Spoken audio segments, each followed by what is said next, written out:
Good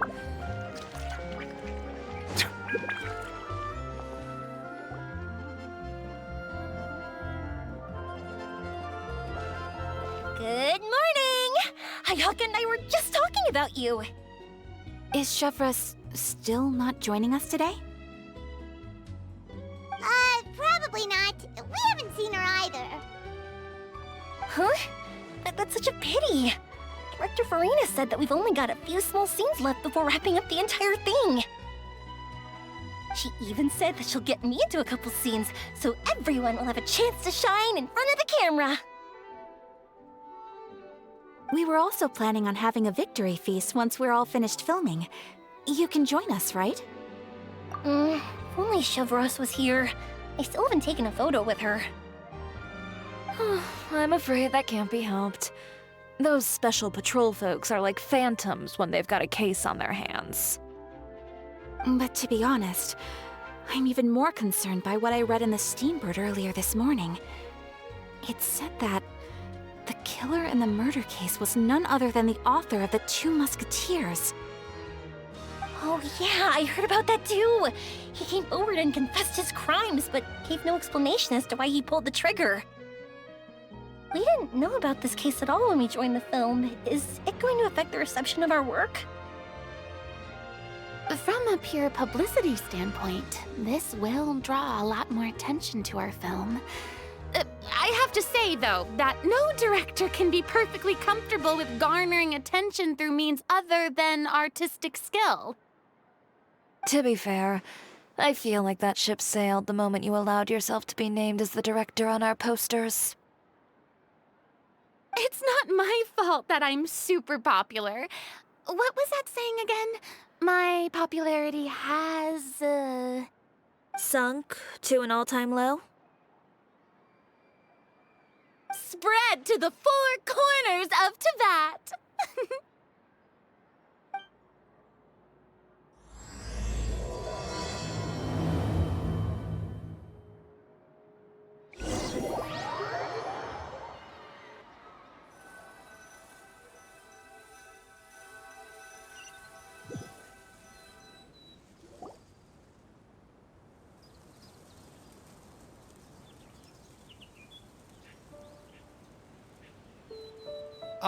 Excuse me, everyone. Xavier! Feels like it's been ages since we last saw you.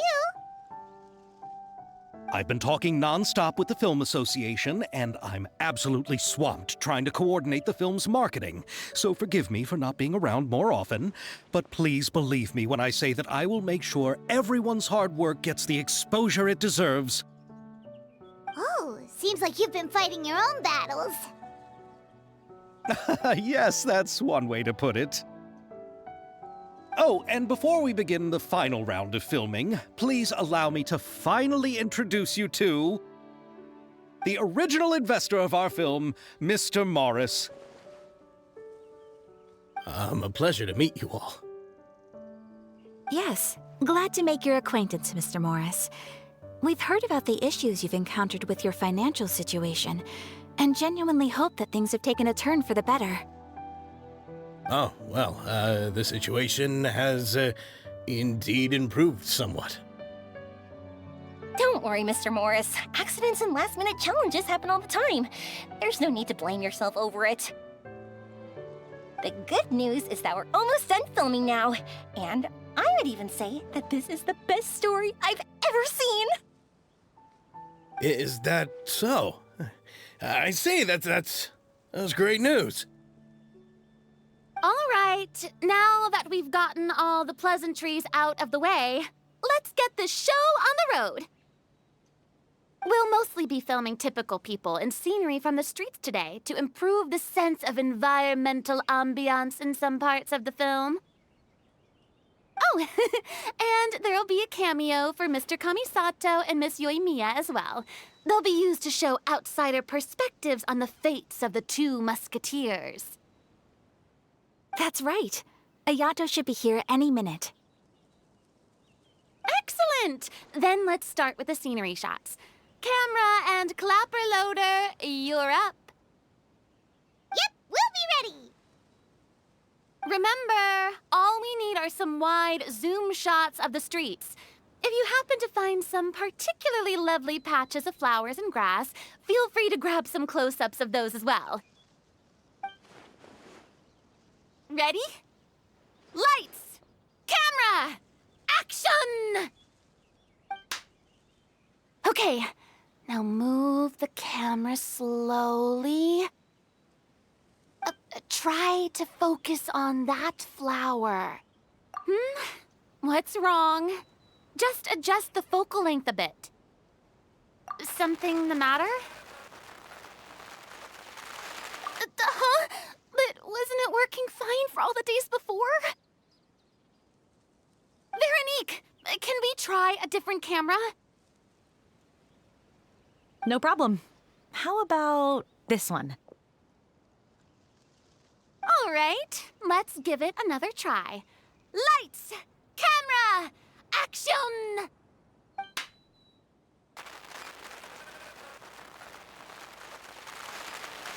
Don't tell me. This one is broken too? Veronique, do we have any other spare ones we can use? I'm afraid we only brought these two today. What? Then go find a workshop to get them repaired right away. Oh, and you too, Bono. Go find our spare camera in the warehouse and bring it back to the set. On it.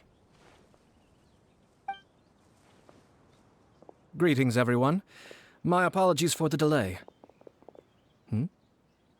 Is something the matter, Ayaka? It seems like there are some issues with the filming equipment today. We're stuck for the moment. I see. Well, let's not just stand here twiddling our thumbs. Actors, to the makeup booth. We'll start on the next scene as soon as we get a working camera.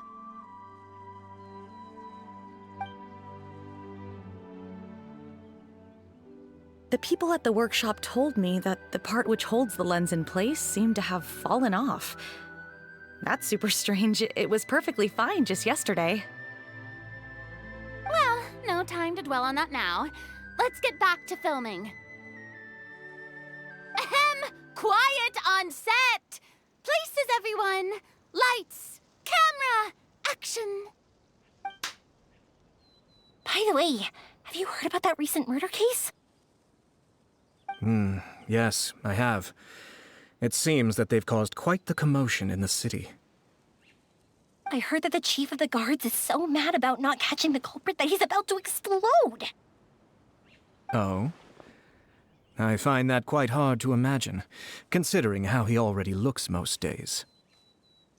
Director, we have a problem. Oh, we're in the middle of a take! Couldn't you wait until we wrapped up this scene? No, Director, our film, all the finalized film that we've been keeping in the case has disappeared. Oh, wait, what did you say? Mr. Bono, please take me to where the film was kept right away. I'm coming too. No, Yoimiya, you have to stay here. Oh. Okay, listen up. Everyone who's not working on this current scene can go with Bono to look for the film. Everyone else, stay put and wrap up the scene. Unbelievable. How could all these problems happen in just one day?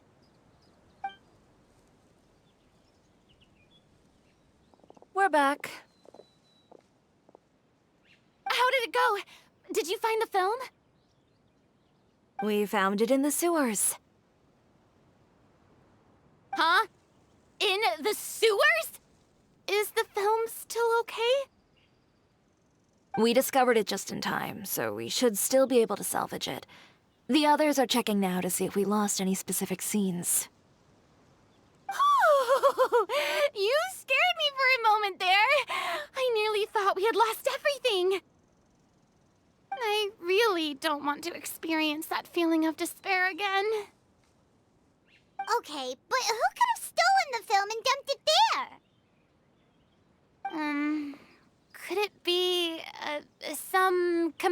years, working on other films. But if they wanted to harass us, why wait until the last day? Okay, we don't have time to really look into it right now. Let's strike while the iron is still hot and wrap this thing up once and for all. Yeah, let's finish it.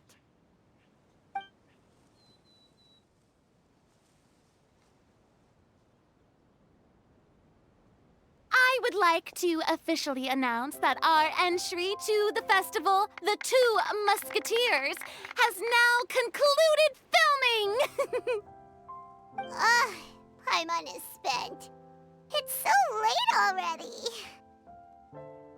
Even though the filming process proved to be extremely challenging, everyone provided valuable and unique contributions to the final product. Thank you all for your dedication and support. And just like Director Farina, I would also like to extend my most heartfelt thanks to all of you. Really, you've all helped me so much. All right, let's save the awards speech for later and hopefully also get some rehearsals in before the real thing. Anyway, now it's time to party! Let's all make our way to the beach and have a celebration feast so loud and fun that even the blubber beast will want in. Party, party! Paimon wants to party! Whoa, this place is hopping. Everyone's finally getting to relax after wrapping up the film. Hey, Ayato! How's your work been going? Everything went rather smoothly. Thank you for your concern. Ayato told me that we've already confirmed the dates for some Inazuma Fontaine cultural exchange events.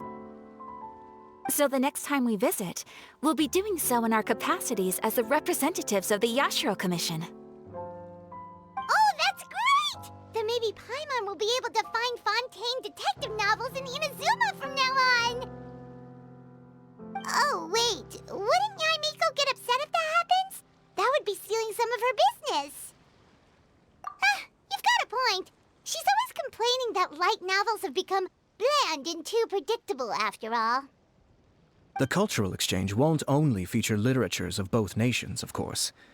We have also made plans for cross-cultural engagements in the fields of gourmet cuisine, toy making, and artisan craftsmanship.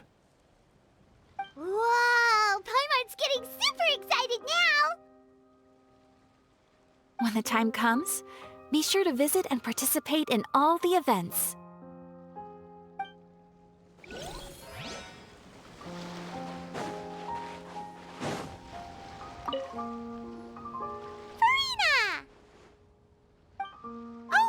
My darling clapper loader and camera operator, you've both worked really hard. Paimon thinks you worked even harder than us. Honestly, Paimon was getting a little tired of playing with the clapperboard by the end of it. Worst of all, Paimon started having dreams of you shouting, "Lights, camera, action!" into Paimon's ears. The actual dream can't even start until you've yelled that. Hey, if anything, shouldn't I be more grand and delightful in your dreams? We've been through so much together, and that's how your brain remembers me? That's not Paimon's fault. We've just used the clapperboard too much lately. Anyway, what's most important is that we've wrapped the film. I'm pretty confident that we'll take first prize. Hey, no need to mention the official name. Wait, now that you mention it, if we did win the prize, would Farina just get a statue of herself? Come on, I don't need that kind of attention. Xavier can accept the reward on our behalf. But just imagine! Farina accepting the Farina Award and holding a Farina statue. I'm going back to my dessert now. You all can keep discussing that on your own.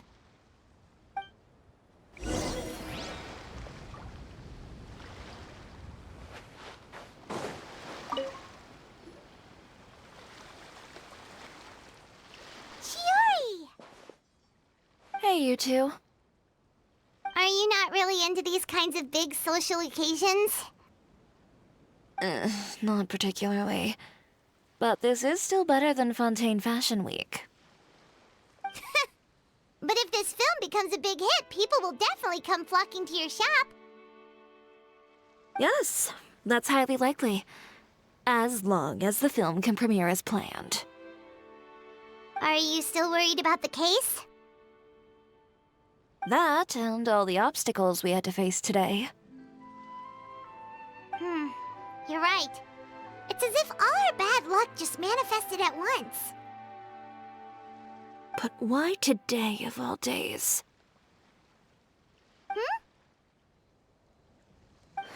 No. No, it's nothing. We've already delivered the film to the editors, so there should be nothing more to worry about. How are you doing, Mr. Morris? You having a good time? Well, you could say that. Do you happen to know when the party is scheduled to end? Judging by how much fun everyone's having, I'd say probably not until well after midnight. Is there something that you still have to take care of at home, Mr. Morris? Oh, well, I'm just not a late night person, so I might take off shortly. Oh no! Silly me. I almost forgot something super important. Oh, what is it? I prepared a whole batch of fireworks for the party, but I forgot to bring them over from the warehouse. Fireworks, you say? Well, that's, truly a pity. Sorry things didn't go as planned. Could you help me carry them over, Mr. Morris? I won't be able to fetch all of them by myself. Me? Are you sure that you can't find anyone else? I just wanted to make this a surprise for everyone. The warehouse isn't far from here. We'll be there in no time. Pretty please, Mr. Morris. These are some of the best fireworks I've ever made. So I also want you to see them before you leave. They're stunning. I promise that they'll be a once-in-a-lifetime experience that you'll never forget. But... It's okay. Just come with me. If we're sneaky enough, nobody else will see us leaving. All right. The warehouse is right over here. I moved the fireworks there in advance, so it shouldn't be too much work bringing them back. It's still a ways away from the party. Sorry about that, Mr. Morris. It's probably because I'm used to carrying fireworks all the time, so it doesn't feel like a lot of work to me.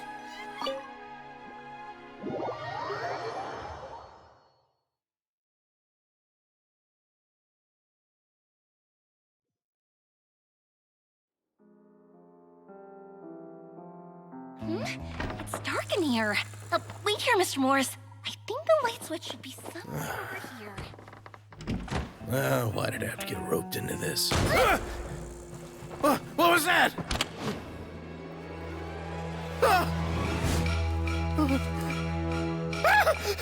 Who's there? Get me out! Get me out of here! Did you really think you'd get away, Morris?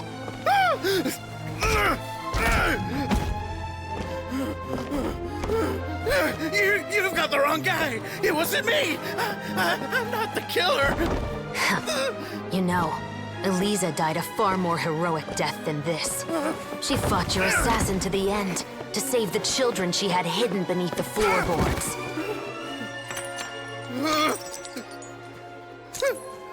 That is Eliza's pendant, the one with a photo of you two inside. The one you gave her. Ring any bells? It's a fake! It has to be! There's no way! No way your assassin didn't destroy it, you mean?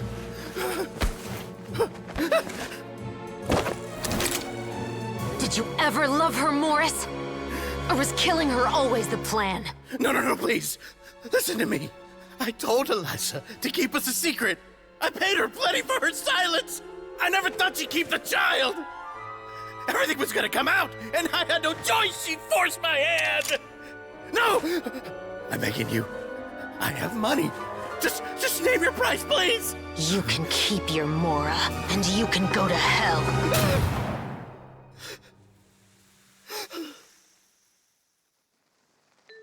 I'm Captain Shovraz of the Special Patrol.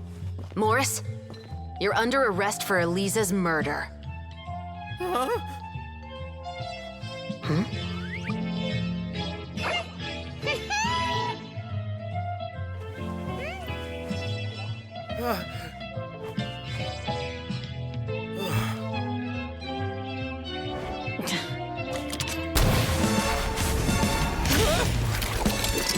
You're under arrest too, prop manager Veronique. Or perhaps I should call you the Second Musketeer.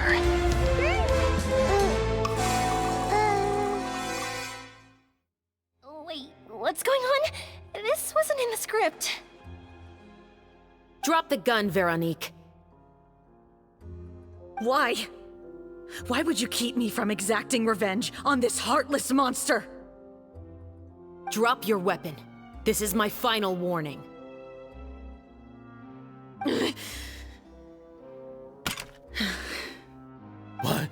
What is going on? Do I have to spell it out for you, Morris? Everything that took place just now was staged to get you to confess the truth. But this last part is all improv, of course.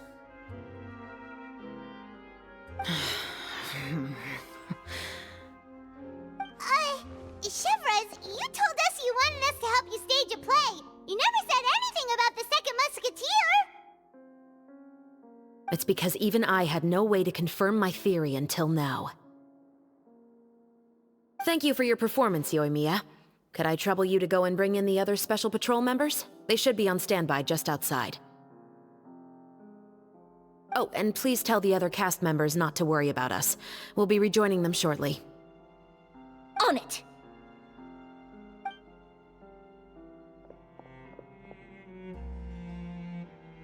So what do you think, Morris?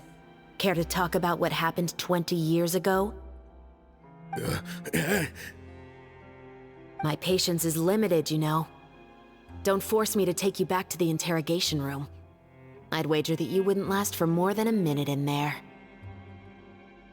With the recording we made, you have no chance of winning in court. Cooperating with us now is the most practical move. All right. I'll talk. I hired an assassin to murder Eliza. She once worked as a maid on my family's estate. She was very beautiful, and after some time I fell for her. We kept our relationship a secret and carried out an affair for some time, but it wasn't long before she became pregnant. And if my parents ever found out, they would have stripped me of my inheritance and status, driven me out of my home. I also didn't expect Eliza to insist on bringing the pregnancy to term. She even asked me to leave my family and travel far, far away with her. She believed that you were truly in love with her. I didn't have a choice. I gave her a large sum of Mora, told her to leave the family and to get rid of the baby. But then years later, she sent me a letter. There were photos of 2 children, and she even asked if I could find some time to visit them. Huh? 2 children? Paimon thought Baptiste was the only... you mean... Even if she had the children against your will, you could have just ignored the letter entirely. Why kill her? I had just gotten engaged to be married to an heiress from another wealthy family. So if anyone were to find out about Eliza, my life would be completely ruined. I didn't have a choice. No. You always had a choice. You just made the wrong choice. Again. Do you know how it feels to watch your mother be killed right in front of you? My brother and I were hardly even school age yet. We were hidden beneath the floorboards, grasping each other's hands like a lifeline. We were so terrified that we didn't even know we could ever take a breath. All we could do was to watch Mother try to fight back, and then collapse to the floor. Even after the assassin left, we were still too terrified to leave our hiding spot. We thought that he might come back. It was only until the next evening when we finally climbed out and gathered around our mother. But she had already become cold and stiff to the touch. You made up your mind right then and there to bring this case to light. Not only that, we resolved to get our revenge. And that's why you became the Musketeers. No, that's why I became a musketeer. The man from before was also killed by me. My brother had nothing to do with it. I figured as much. You did? I once told these two that he didn't look like a killer to me. His confession from that night also rubbed me the wrong way. I think what really tipped me off was, how could I not feel a sense of regret in him? Huh? He confessed faster than any criminal I've ever met, but he didn't say a single word about you. He insisted that he was the sole perpetrator in the case. But after the questioning ended, I disassembled the musket we dug up from his backyard, put it in front of him, and told him to reassemble it. Wanna guess how far he got?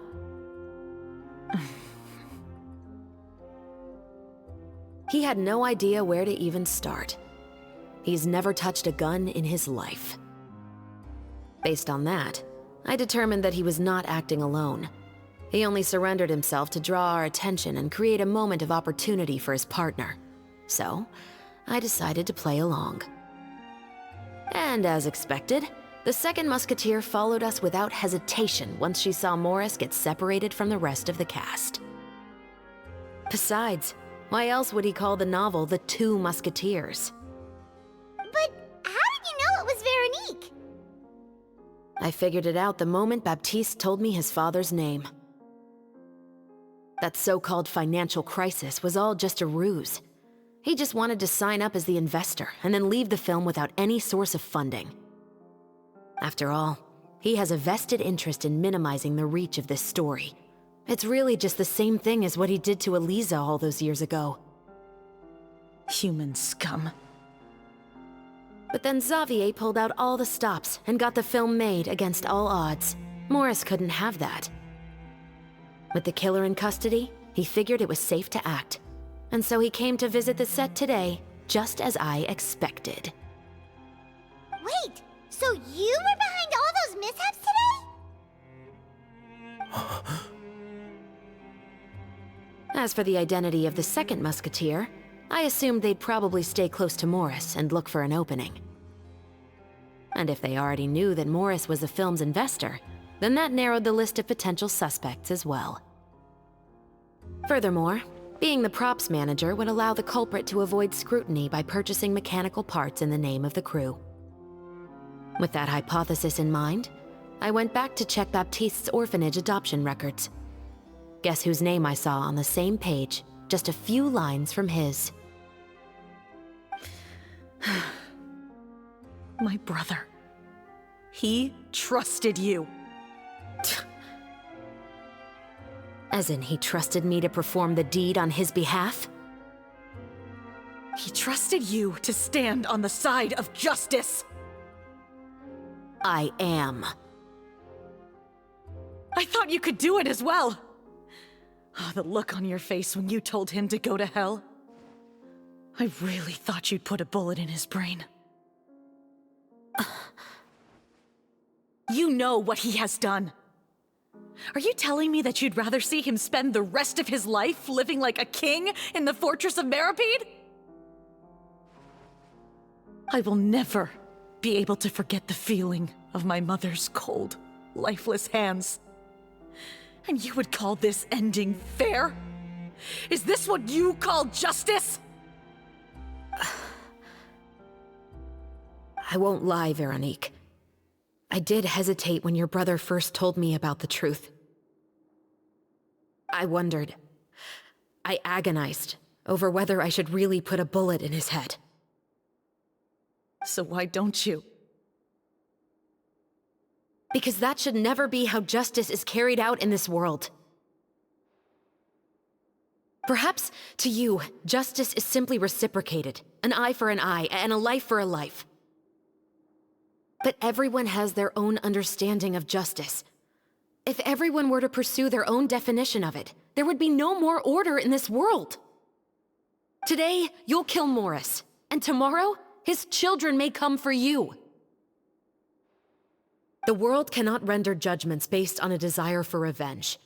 That will only lead to a cycle of revenge, as well as the destruction of order and civilized society.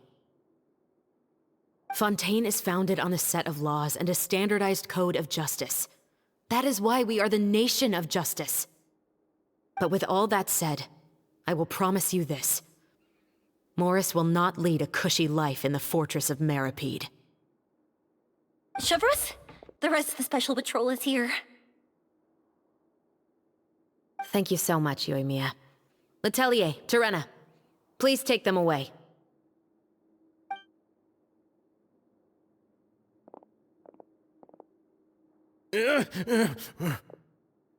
I still can't agree with your reasoning. I know. Justice has not been delivered. At least, not today. Chevreuse. Let's go. We should give an explanation to the crew. Thank you for your concern. I'm fine. I'm just thinking about the things in life that have driven people to take justice into their own hands.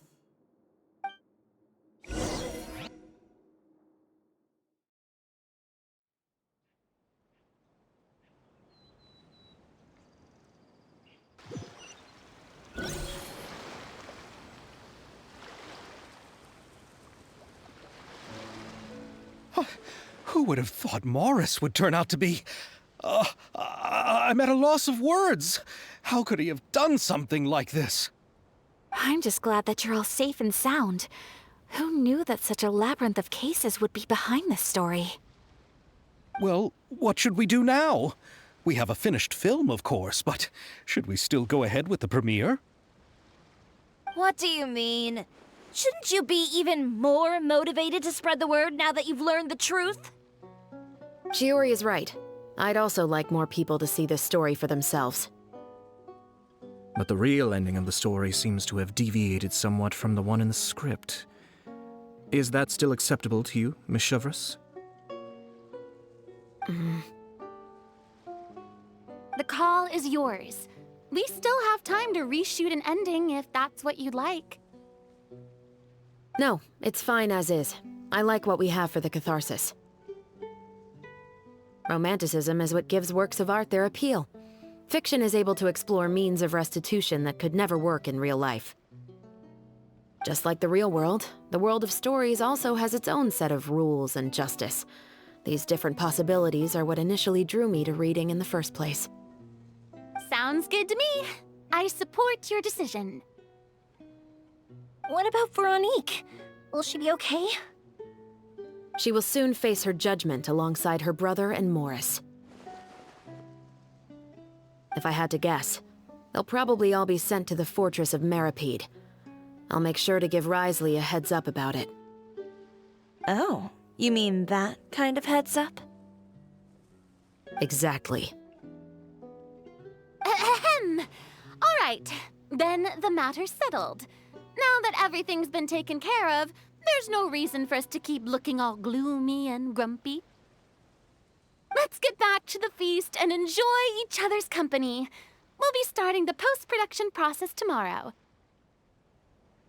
You should join us, Chevreuse. You missed the first few hours of the party, didn't you? All right. Count me in. Then I'll wait for you over there. There's still some good news that I'd like to share with Chevreuse. Traveler, Paimon, could you wait for me by the sea after the party ends? I'd like to go on a brief walk with the two of you. Thank you very much.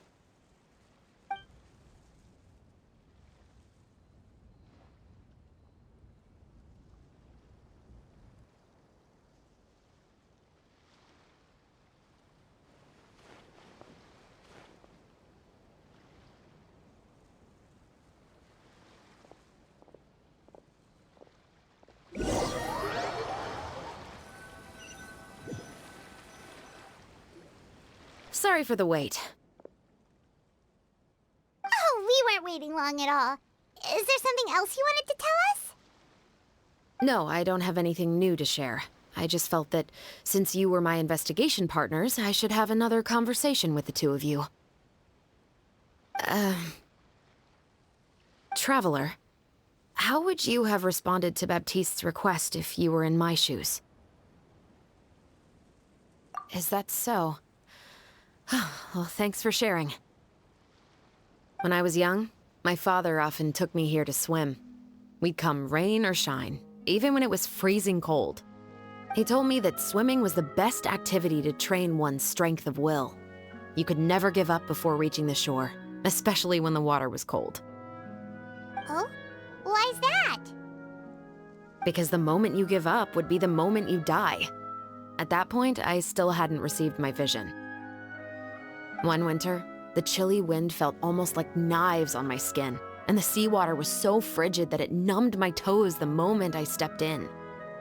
I cried and begged my father to spare me from having to swim across, but he wouldn't listen. He used to be a member of the Special Patrol as well. You could say it was his way of educating his children. That sounds awful. When he saw that I wouldn't stop crying, he just picked me up and tossed me into the icy water. The bone-chilling cold took away my senses. I couldn't feel anything but fear and rage. I waited for my father to save me, but one look and I knew he'd already started swimming for the opposite shore. I realized that if I were to give up, I really would die right then and there. I used all of my strength to try and catch up to my father. Those few minutes felt longer than my whole life up until that point. I did, however, make it to the other side. I've never felt afraid about anything in my life after that, nor have I ever cried again. That way of teaching would have never worked on Paimon. Yeah, I don't think that was the right method for anyone. It's just that, working now as I am in the pursuit of justice, I still sometimes feel like I've been tossed into that winter sea all over again. The anger and the helplessness. Chevreuse. But the worse I feel, the more I know to never give up. The alternative would be to forever lose myself among the waves. Anyway, how about a race? Neither of us will drown, but we can still see who swims faster. You guys go ahead! Paimon will grab the clapperboard to mark the start of the race.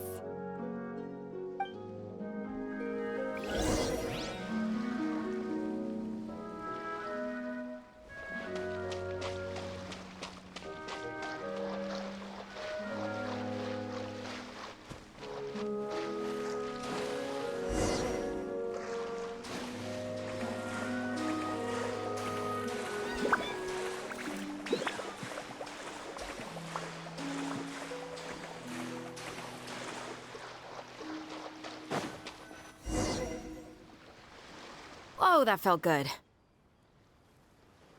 You were so fast in the water, Chevreuse! You were swimming even faster than Paimon can fly! So, about the Special Patrol, did you join because of your dad? Partly, but I'd say I was more inspired by the heroes I read about in stories growing up. Oh, so it's due to your love of stories! Of course, it was only after I joined the Special Patrol that I learned that truth is often stranger than fiction. Come on, let's walk a bit more.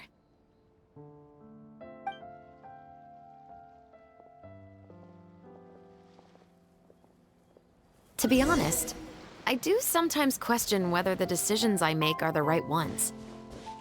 But I know that no matter what, I must keep swimming. Because the only thing I've got my eyes on is the shore in the distance.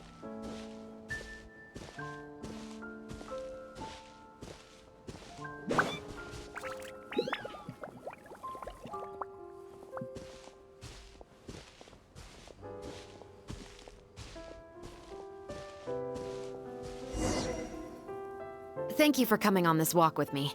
I feel a lot better after getting all that off my chest. Huh. We're nearly back at Baptiste's house. Huh, you're right. I didn't realize we were so close. He really did plant a lot of flowers. It's just like how he described it in the story. Huh? Wait. Paimon, Traveler, look! The rainbow roses in the garden. They're in full bloom now.